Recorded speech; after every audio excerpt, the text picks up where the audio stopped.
విజయవాడ ఇంద్రకీలాద్రిపై రేపటి నుంచి భవానీ దీక్షల విరమణ కార్యక్రమం ప్రారంభం కానుంది. ఈ కార్యక్రమానికి లక్షల సంఖ్యలో భక్తులు తరలివస్తారని అధికారులు అంచనా వేస్తున్నారు. దానికి తగ్గట్లుగా అధికారులు ఏర్పాట్లు చేస్తున్నారు. దీక్ష విరమణలకు 3 హోమకూటాలు ఏర్పాటు చేశారు. రిజిస్ట్రేషన్ చేసుకున్న గురుభవానీలే దీక్ష విరమణ చేయించనున్నారు. 5 రోజుల పాటు ఉచిత దర్శనాలు కల్పిస్తున్నారు. విజయవాడ ఇంద్రకీలాద్రిపై భవానీ దీక్షల విరమణ కార్యక్రమం రేపటి నుంచి ప్రారంభం కానుంది. దీక్ష విరమణ ఏర్పాట్లు తుది దశకు చేరుకున్నాయి. ఏర్పాట్లను దేవస్థానం అధికారులతో పాటు పోలీసు ఉన్నతాధికారులు, జిల్లా ఇన్ఛార్జి కలెక్టర్, మున్సిపల్ కమిషనర్ నిరంతరం పరిశీలిస్తున్నారు. లక్షల సంఖ్యలో భక్తులు తరలి వస్తారని అధికారులు అంచనా వేస్తున్నారు. భక్తులకు అవసరమైన అన్ని రకాల వసతులు, ఏర్పాట్ల కల్పనకు ప్రాధాన్యత ఇచ్చారు. వినాయకుడి గుడి వద్ద నుంచి క్యూ లైన్లు ప్రారంభం కానున్నాయి. క్యూ లైన్లు, పార్కింగ్, స్నానాల ఏర్పాట్లు, హోమకుండాలు, దర్శన ఏర్పాట్లు, భోజన వసతితో సహా అన్ని ఏర్పాట్లు చురుకుగా జరుగుతున్నాయి. చెప్పుల స్టాండు, సెల్ ఫోన్ స్టాండ్ల వద్ద భక్తులు ఇబ్బందులు పడుతున్నారని, ముఖ్యంగా కొబ్బరికాయ కొట్టే ప్రాంతాల్లో ధరల విషయంలో అక్రమాలు జరుగుతున్నాయని అధికారుల దృష్టికి రావడంతో వీటిని సరిదిద్దేందుకు, భక్తులకు స్పష్టమైన సమాచారాన్ని అందించేందుకు సమాచార బోర్డులు ఏర్పాటు చేస్తున్నారు. దీక్షా విరమణలకు 3 హోమగుండాలు ఏర్పాటు చేశారు. రిజిస్ట్రేషన్ చేసుకున్న గురు భవానీలే దీక్షా విరమణ చేయించనున్నారు. 5 రోజుల పాటు ఉచిత దర్శనాలు కల్పిస్తున్నారు. రాష్ట్రంలో రెవెన్యూ సేవలు మరింత సులభతరం కావాలని, చిక్కుముడులు లేకుండా చూడాలని అధికారులకు ముఖ్యమంత్రి చంద్రబాబు నాయుడు స్పష్టం చేశారు. పట్టాదారు పాస్ పుస్తకాలు సహా అన్నింటా రియల్ టైంలో ఆటో మ్యూటేషన్ విధానాన్ని తప్పనిసరిగా అమలు చేయాలని ఆదేశించారు. రిజిస్ట్రేషన్ అయిన వెంటనే ఆటో మ్యూటేషన్ జరిగేలా వ్యవస్థను తీర్చిదిద్దాలని స్పష్టం చేశారు. పట్టాదారు పాస్ పుస్తకం కోసం భూ యజమానులు పదే కార్యాలయాల చుట్టూ తిరిగే పరిస్థితి ఉండకూడదని, రెవెన్యూ శాఖలో ఏడాదిలోగా పూర్తి ప్రక్షాళన జరగాలని స్పష్టం చేశారు. సచివాలయంలోని రెవెన్యూ శాఖపై ముఖ్యమంత్రి చంద్రబాబు నిర్వహించిన సమీక్షా సమావేశానికి రెవెన్యూ శాఖ మంత్రి అనగాని సత్యప్రసాద్, రెవెన్యూ శాఖ ప్రత్యేక ప్రధాన కార్యదర్శి సాయి ప్రసాద్, CCLA అధికారులు హాజరయ్యారు. 2027 డిసెంబర్ నాటికి రీసర్వే ప్రక్రియ పూర్తి చేయాలని సీఎం ఆదేశించారు. ప్రతి నెల రీసర్వే పురోగతిపై నివేదిక ఇవ్వాలని నిర్దేశించారు.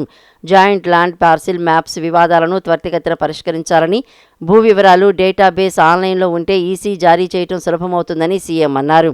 అలాగే 22A జాబితా నుంచి తొలగించాలని వచ్చిన దరఖాస్తులను సత్వరం పరిష్కరించాలని సీఎం సూచించారు.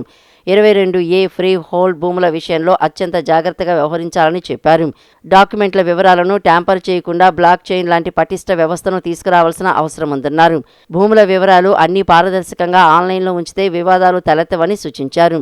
డిస్ప్యూటెడ్ ల్యాండ్స్గా పరిగణించడం, వాటిని తొలగించడం వంటి అధికారం ఈనాళ్ళు జాయింట్ కలెక్టర్కు ఉండగా, ఇకపై డిస్ప్యూటెడ్ ల్యాండ్స్ పరిష్కరించే అధికారం ఆర్డీఓలకు ఇవ్వాలని ముఖ్యమంత్రి నిర్దేశించారు.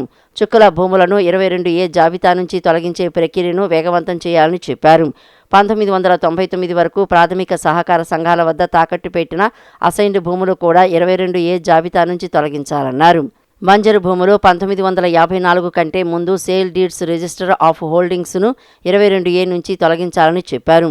మున్సిపల్ పరిధిలో ఉన్న అసైన్డ్ భూములు మంత్రుల కమిటీ సిఫార్సు మేరకు 250 చదరపు గజాల లోపు స్థలాల్ని 50% బేస్ వాల్యూతో రెగ్యులరైజ్ చేయాలని అన్నారు.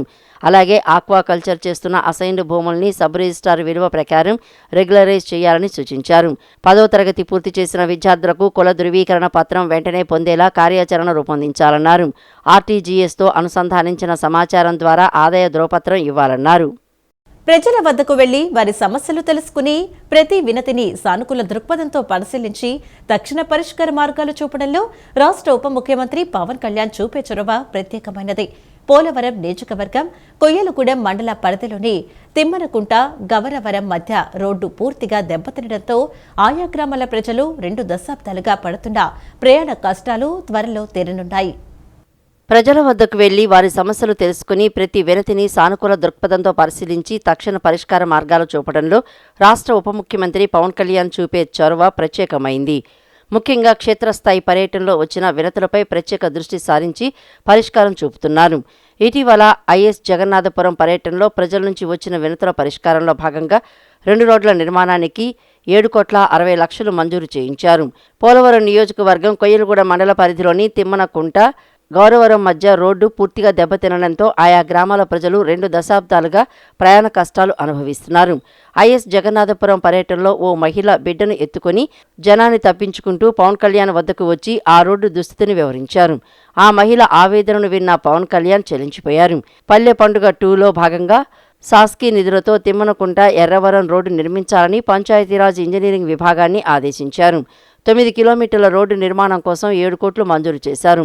దీంతో పాటు అదే నియోజకవర్గ పరిధిలో ఎర్రంపేట గ్రామానికి చెందిన రైతుల కోరిక మేరకు పంట పొలాల మధ్యకు వెళ్లే 3 కిలోమీటర్ల డొంక రోడ్డు నిర్మాణానికి మహాత్మా గాంధీ జాతీయ ఉపాధి హామీ పథకం నుంచి 60 లక్షలను ఉప ముఖ్యమంత్రి వర్యులు మంజూరు చేయించారు. వ్యవసాయ ఉత్పత్తుల రవాణా, మార్కెటింగ్లో కీలక పాత్ర పోషించే డొంక రోడ్ల నిర్మాణానికి ప్రాధాన్యం ఇవ్వాలని నిర్ణయించారు. విజయవాడలోని ఇంద్రకీలాద్రిపై కొలువు తీరిన శ్రీ దుర్గమ్మను దర్శించుకునేందుకు వచ్చే భవానీలకు ఎటువంటి ఇబ్బందులు కలగకుండా అన్ని ఏర్పాట్లు చేస్తున్నామని రాష్ట్ర హోంశాఖ మంత్రి వంగలపూడి అనిత తెలిపారు. ఇంద్రకీలాద్రి కొండ చుట్టూ 9 కిలోమీటర్ల మేర గిరి ప్రదక్షిణ అనంతరం భవానీలు దుర్గమ్మ వారిని దర్శించుకుంటారని చెప్పారు. భవానీల రాక సందర్భంగా డిసెంబర్ 11 నుంచి 15వ తేదీ వరకు ఇంద్రకీలాద్రిపై వీఐపీ, వీవీఐపీ దర్శనాలు రద్దు చేసినట్లు వెల్లడించారు. భవానీ భక్తుల కోసం 3 హోమగుండాలను ఏర్పాటు చేశామన్నారు. ఇంద్రకీలాద్రిపై భవానీ దీక్ష విరమణల ఏర్పాట్లను దేవస్థానం ఉన్నతాధికారులు, పోలీసులు, జిల్లా అధికారులతో కలిసి హోంమంత్రి అనిత పరిశీలించారు. అనంతరం కమాండ్ కంట్రోల్ రూంలో అధికారులతో సమావేశమయ్యారు. దుర్గగుడి ఈవో సీనా నాయక్, దుర్గగుడి chairman Borra Gandhi, joint collector Ilakkaiah, police commissioner Rajasekhar Babu, municipal commissioner Dhyanachandra తదితరులు సమావేశంలో పాల్గొని ఏర్పాట్ల వివరాలను వివరించారు. అనంతరం మంత్రి మీడియాతో మాట్లాడుతూ డిసెంబర్ 11వ తేదీన భవానీ భక్తుల దీక్షా విరమణ ప్రారంభమవుతుందని, 15వ తేదీ వరకు జరుగుతాయని వివరించారు. ఈ ఏడాది దాదాపు 6 లక్షల మందికి పైగా భవానీలు వస్తారని అంచనా వేస్తున్నామని తెలిపారు. ఇంద్రకీలాద్రి కొండ చుట్టూ 9 కిలోమీటర్ల మేర గిరి ప్రదక్షిణ అనంతరం భవానీలు దుర్గమ్మ వారిని దర్శించుకుంటారని చెప్పారు. భవానీల రాక సందర్భంగా డిసెంబర్ 11 నుంచి 15వ తేదీ వరకు ఇంద్రకీలాద్రిపై వీఐపీ, వీవీఐపీ దర్శనాలు రద్దు చేసినట్లు వెల్లడించారు. భవానీ భక్తుల కోసం 3 హోమగుండాలను ఏర్పాట్లు చేశామన్నారు. క్యూ లైన్లో ఉండే భక్తులకు పాలు, బిస్కెట్లు, మజ్జిగ, మంచినీళ్ల బాటిల్స్ అందిస్తున్నామన్నారు. చిన్నపిల్లలు తప్పిపోకుండా వారి చేతికి స్కానర్ ట్యాగ్ పెడుతున్నట్లు చెప్పారు. దాదాపు 60 లక్షల లడ్డూలు భక్తులకు అందుబాటులో ఉంచుతున్నామని అన్నారు. అలాగే భక్తులకు నిత్యం అన్నదానం జరుగుతుందని తెలిపారు. శానిటేషన్ సిబ్బందిని అన్ని ప్రాంతాల్లోని దేవాలయాల వద్ద ఏర్పాటు చేశామన్నారు. భవానీ భక్తులు స్నానాలు ఆచరించడానికి నదీ ఘాట్లలో జల్లు స్నానాలు ఏర్పాటు చేశామని మంత్రి అనిత తెలియజేశారు. ఈ భవానీ దీక్ష విరమణ కార్యక్రమానికి కూడా మా అంచనా లాస్ట్ ఇయర్ 3,20,000 మంది రావటం జరిగింది. ఈ సంవత్సరం దగ్గర 6 లక్షల మంది వస్తారని ఒక అంచనా కూడా మా అందరికీ కూడా ఉంది. ఎందుకంటే భక్తుల తాకిడి పెరిగిన దృష్ట్యా మొన్ననే నేను సిపి గారికి ఫోన్ చేశాను. ఏంటి సార్ ఇంత ఆదివారం కూడా ఇంత ట్రాఫిక్ జామ్ ఉందండి అని. ఎవ్రీ సండే అమ్మ దర్శనం దగ్గరికి 60,000 మంది వస్తున్నారండి అని చెప్పి ఆ రోజు చెప్పడం జరిగింది. అంటే ఈరోజు భక్తులు సంఖ్య పెరిగింది. భవాని మన అయ్యప్ప మాలలు వేసుకున్న వాళ్ళు కూడా మళ్ళీ కంటిన్యూగా ఇక్కడ కనకదుర్గమ్మ దగ్గరికి వచ్చి దర్శనం చేసుకొని వెళ్ళటం అన్నీ అలవాటు. సో ఇవన్నీ నేపథ్యంలో దీని కట్టుదిట్టమైన భద్రతా ఏర్పాట్లు చేయటమే కాదు, భక్తులకి అన్ని రకాల సౌకర్యాలు కల్పించాలి అని చెప్పి కలెక్టర్ గారు, అదేవిధంగా జేసీ గారు, అదేవిధంగా మా టెంపుల్ చైర్మన్ గారు, ఈఓ గారు, అదేవిధంగా మున్సిపల్ కమిషనర్ గారు, మా డిపార్ట్మెంట్, పోలీస్ డిపార్ట్మెంట్, మా సిపి గారు రాజశేఖర్ బాబు గారు అందరూ కూడా కోఆర్డినేషన్తో గత 20 రోజుల నుంచి కూడా అన్ని భద్రతా ఏర్పాట్లు, అదేవిధంగా అన్ని సౌకర్యాలు ఏర్పాటు చేయాలని ఇప్పటికే మ్యాక్సిమం అన్నీ కంప్లీట్ అయినాయి. ఇప్పుడే అమ్మ దర్శనం చేసుకుని వచ్చిన తర్వాత కూడా కొండ మీద కూడా కొన్ని ప్లేసెస్ కూడా చూడటం జరిగింది. ఈ రోజు కూడా ఇక్కడికి వచ్చిన తర్వాత ఇంకా ఎక్కడైనా డిపార్ట్మెంట్ వైపు నుంచి ఎటువంటి సహాయ సహకారాలు అందించాలన్నా డెఫినెట్గా మేము అందిస్తామని చెప్పి సిపి రాజశేఖర్ బాబు గారు కూడా ప్రత్యేకంగా దీని మీద దృష్టి పెట్టడం జరిగింది. ఇప్పుడు 2 హోల్డింగ్ పాయింట్స్ పెట్టి 2 హోల్డింగ్ పాయింట్స్ దగ్గర కూడా ఒకేసారి 2 హోల్డింగ్ పాయింట్స్ నుంచి వచ్చిన వాళ్ళు దర్శనం చేసుకునే విధంగా ఈరోజు ఈఓ గారు, అదేవిధంగా కలెక్టర్ గారు, మా సిపి గారు అందరూ కూడా కోఆర్డినేట్ చేసుకొని ఏర్పాటు చేసుకోవడం జరిగింది. వీటితో పాటు ఇక్కడ మనకేంటంటే డైరెక్ట్గా వచ్చిన వాళ్ళు దర్శనానికి వెళ్ళరు.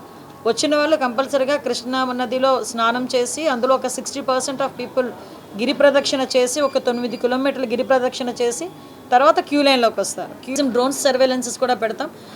డే అండ్ నైట్ భక్తులు వాక్ చేస్తారు కాబట్టి వాళ్ళకి ఎక్కడా కూడా భద్రతాపరమైన ఎటువంటి ఇబ్బందులు కలగకుండా చూసుకోవాలి.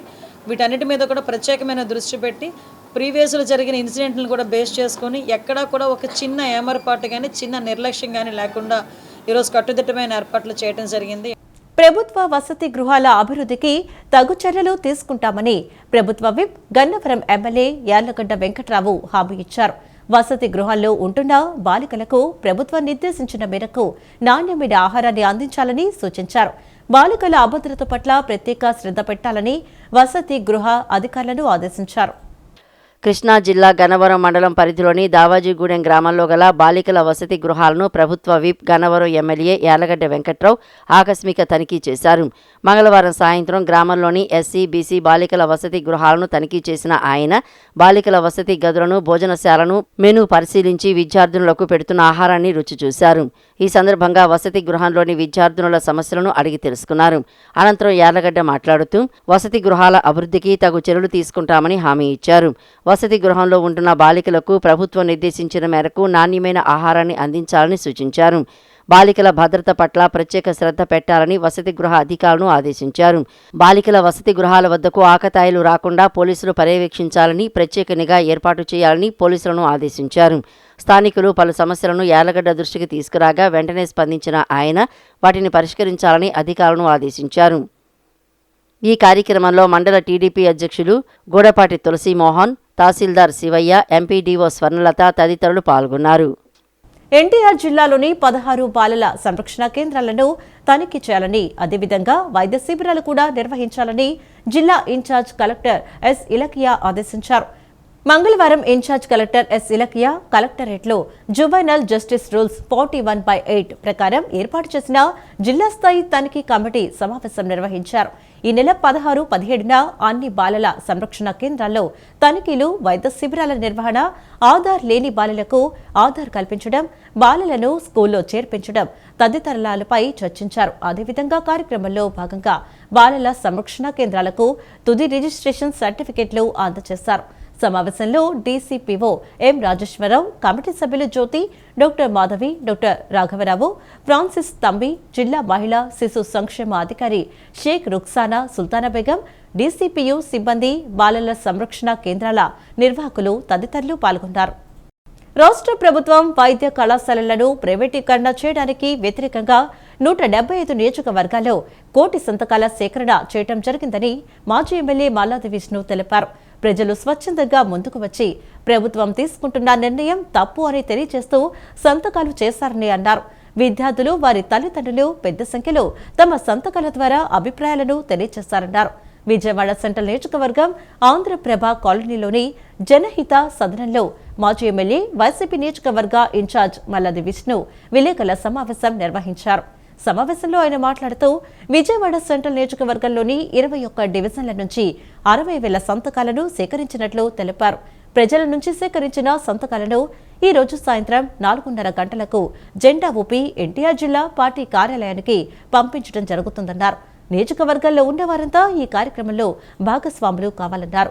15వ తేదీన ఎన్టీఆర్ జిల్లా పార్టీ కార్యాలయం నుంచి 7 నియోజకవర్గాల నుంచి సేకరించిన సంతకాలను రాష్ట్ర కార్యాలయానికి పంపిస్తారన్నారు. ఈ నెల 17వ తారీఖున 175 నియోజకవర్గంలో కూడా 60,000 ప్రజల దగ్గర నుంచి ప్రజల యొక్క అభిప్రాయాన్ని సంతకాల రూపంలో తీసుకోవాలి, గవర్నర్ గారికి సబ్మిట్ చేయాలి. ప్రజా అభిప్రాయాన్ని కాలేజీలు ప్రైవేటైజేషన్ని నిలుపుదల చేయడం కోసం అని చెప్పిన ఒక కార్యక్రమం తీసుకుంటే ఆ కార్యక్రమం దిగ్విజయంగా ప్రజలు ముందుకొచ్చి ప్రజలు స్వచ్ఛందంగా మేము కూడా ఈ ప్రభుత్వం తీసుకుంటున్నటువంటి నిర్ణయం తప్పు, మీ సంతకాల్లో మేము కూడా భాగస్వాములు అవుతామని, మేము కూడా మద్దతు ఇస్తామని విద్యార్థులు, వారి తల్లిదండ్రులు, ముఖ్యంగా మహిళలు, ఉద్యోగస్తులు,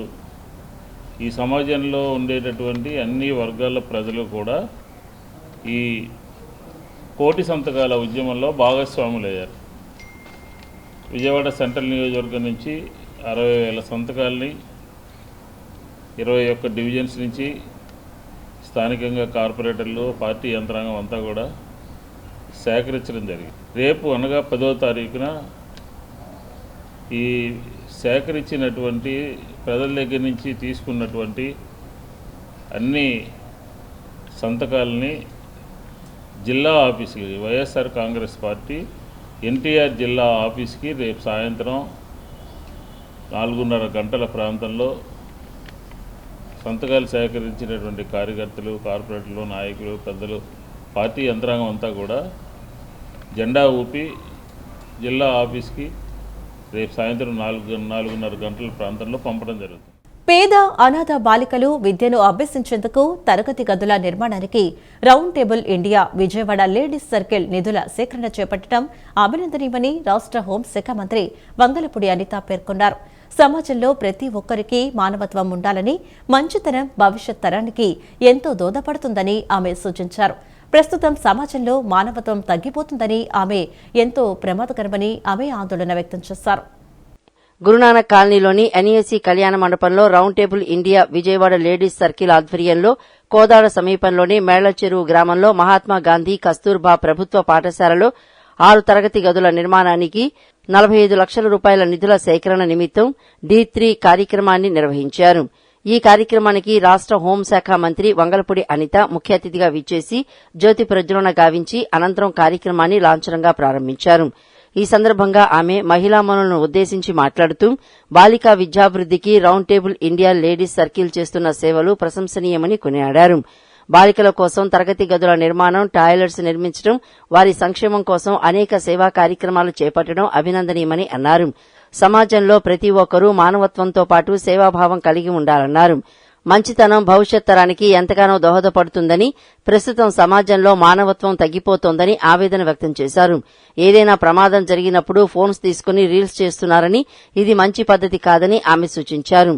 సీఎం చంద్రబాబు విజన్ ఉన్న నాయకుడని, P4 విధానం వలన పేద ప్రజల కుటుంబాల్లో సంతోషాలు వెల్లివిరుస్తున్నాయని తెలిపారు. పీపీ ద్వారా రాష్ట్రం మరింత అభివృద్ది దిశగా పయనిస్తుందన్నారు. సమాజానికి ఉపయోగపడే కార్యక్రమాలు చేసే ప్రతి ఒక్కరికి ప్రభుత్వ సహకారం ఖచ్చితంగా ఉంటుందని ఆమె భరోసా ఇచ్చారు. ప్రస్తుతం చిన్నపిల్లలపై అనేక అత్యాచారాలు జరుగుతున్నాయని, కొంతమంది టెక్నాలజీని నేరాలకు ఉపయోగిస్తున్నారని, ఇది సమాజంపై దుష్ప్రభావం చూపుతుందన్నారు. రాష్ట్రంలోని ప్రతి మహిళకు చట్టాలపై అవగాహన కలిగి ఉండాలని, చట్టాలను సక్రమంగా వాడుకుంటే నేరాలు తగ్గుతాయన్నారు. సాధారణంగా ఈ రోజుల్లోని జనరల్గా ఆలోచించుకుంటూ ఉంటే ఆ కిట్టి పార్టీస్ అని, ఈ కిట్టి పార్టీస్ అని చెప్పి చాలామంది ఉంటారు. నేను చేసుకోవడం తప్పని చెప్పట్లేదు. ఎన్ని పార్టీస్ ఉన్నా కూడా మానవత్వం అన్నది మానవుడికి ఉండాలి అనే ఉద్దేశంతో, ఒక సోషల్ రెస్పాన్సిబిలిటీతో మనం చేస్తున్న పనిలో కొంత భాగాన్ని సర్వీస్ ఓరియంటెడ్ కింద ఇస్తే అది రేపు పొద్దున మీకు ఏమి ఇస్తుందన్న సంగతి తెలియదు, కానీ మన నోటి నుంచి ఒక మాట అయితే వస్తుంది. ఈరోజు మనకి మంచిగా ఉన్నదంటే మీ తల్లిదండ్రుల పుణ్యం అంటాం.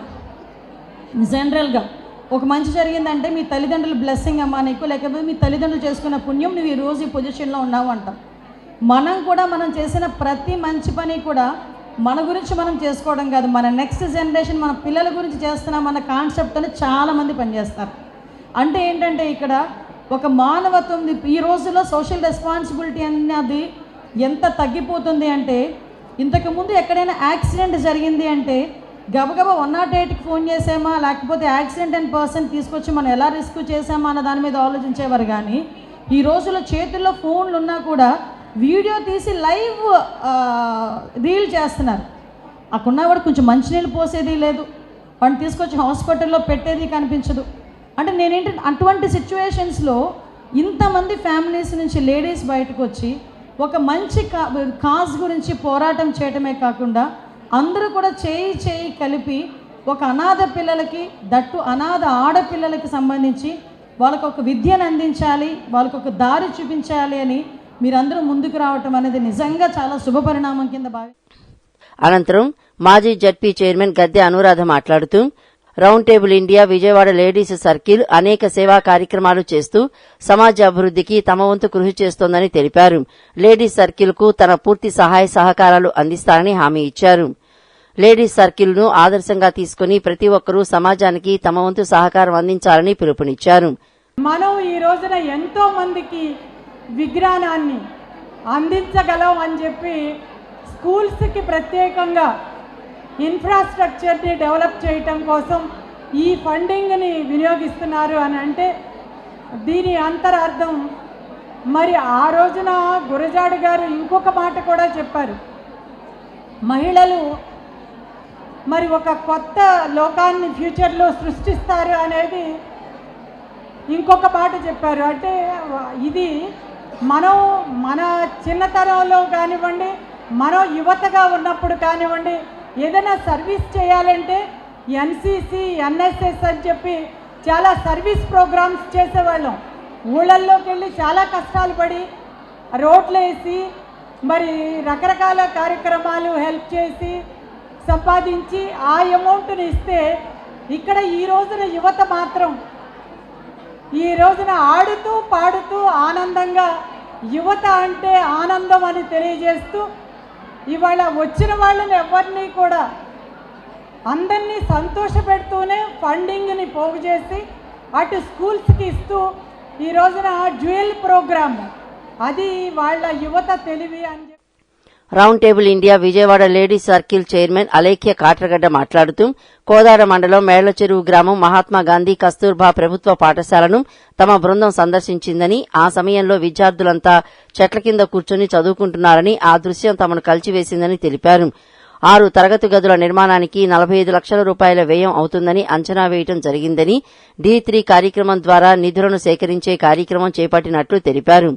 ఈ కార్యక్రమం ద్వారా వచ్చిన నిధులను తరగతి గదుల నిర్మాణానికి వినియోగిస్తామన్నారు. ఇయర్కి మేము ఒక కాజ్ తీసుకొచ్చామండి, ఒక స్కూల్ ప్రాజెక్టు. వాళ్ళు ఆర్ఫన్ గర్ల్స్ అనమాట. 6th క్లాస్, అసలు వాళ్ళకి క్లాసెస్ లేవు, చెట్టు కింద కూర్చొని చదువుతున్నారు. అది కోదాడ దగ్గరలో మేము ఫైండ్ అవుట్ చేసి ఆ ప్రాజెక్ట్ శాంక్షన్ చేసుకొని వచ్చి ఒక ఫండ్ రైజింగ్ ఈవెంట్ చేద్దాము. ఆ ప్రాజెక్ట్ చేయాలంటే సుమారు 40-50 లక్షలు అవుతాయండి.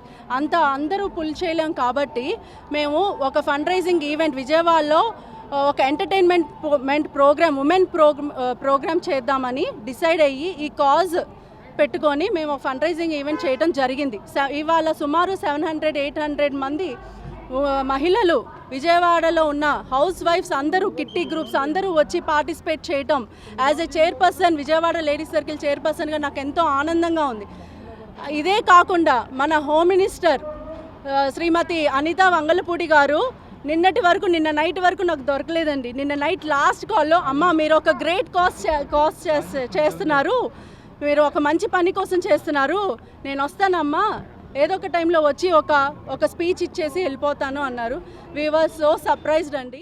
ఈ కార్యక్రమంలో round table India Vijayawada circle chairman Mohan Katragadda, doctor Chandana, Sailaja, Naveen, Shanti, ladies circle ప్రతినిధులు తదితరులు పాల్గొన్నారు.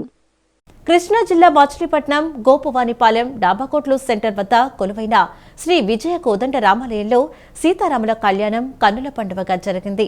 పునర్వసు నక్షత్రం పురస్కరించుకుని కొట్టి మోహన్, మైథిలి దంపతులు శ్రీ సీతారాముల కళ్యాణం జరిపించారు. ఈ కళ్యాణాన్ని తిలకించడానికి చుట్టుపక్కల ప్రాంతాల నుంచి పెద్ద సంఖ్యలో తరలివచ్చి భక్తి శ్రద్ధలతో భక్తులు తిలకించారు. ప్రతి నెల పునర్వసు నక్షత్రం రోజున కొట్టి మోహన్, మైథిలి దంపతులు తమ సొంత ఖర్చులతో రాములోరి కళ్యాణాన్ని జరిపించడం ఆనవాయితీగా వస్తోంది. రామనామ స్మరణతో విజయ కోదండ రామాలయం ఆధ్యాత్మిక వాతావరణం నెలకొంది. ఈ వార్తలు ఇంతటితో సమాప్తం. నమస్కారం.